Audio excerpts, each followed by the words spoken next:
All right, thank you, David. With Bob McKenzie and Ray Ferraro, when you've outscored your opponents 13-1 through 2 games, there isn't much drama.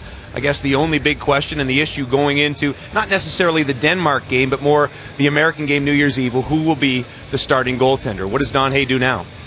Well, he's got two real nice options. Mark Visentin had a nice game against the Finns in Game 1. Scott Wedgwood was letter perfect in Game 2 against the Czechs. When I talked to Don Hay before the game, he mentioned that it was a gut feel to go with Visentin in Game 1, and he wanted Wedgwood to play against a sterner opponent in the Czechs than necessarily backing him up against Denmark. Now, I think Wedgwood's been the best goaltender since the start of the selection camp. It may be a difficult decision, but I think it's Scott Wedgwood. I don't think Visentin lost the starting job on New Year's Eve so much as Scott Wedgwood won it with that performance. And really, the turning point of this hockey game was when Wedgwood was able to get the power play going, of all things, in the second period, when he's able to make that 130, 140-foot pass to spring Freddie Hamilton on the breakaway that ultimately led to the Ryan Strome goal. You have to understand the situation in the game. Canada's power play was losing momentum for the team. They had a 1-0 lead in the second period. The Czechs were starting to come on and gain strength from Canada not being able to do anything on that power play.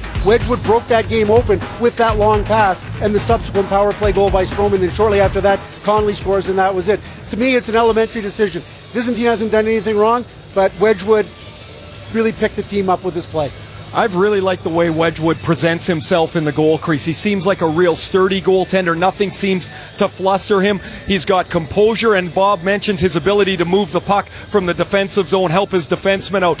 He has been terrific. He never looks rattled to me, and that is, as a player in front of a goaltender, man, it's really comforting to see somebody back there that is that rock solid. You figure Don Hay will just go with his gut. If he went with the full house chanting Wedgwood's name at the end of the game, you know what their choice would be, Dave.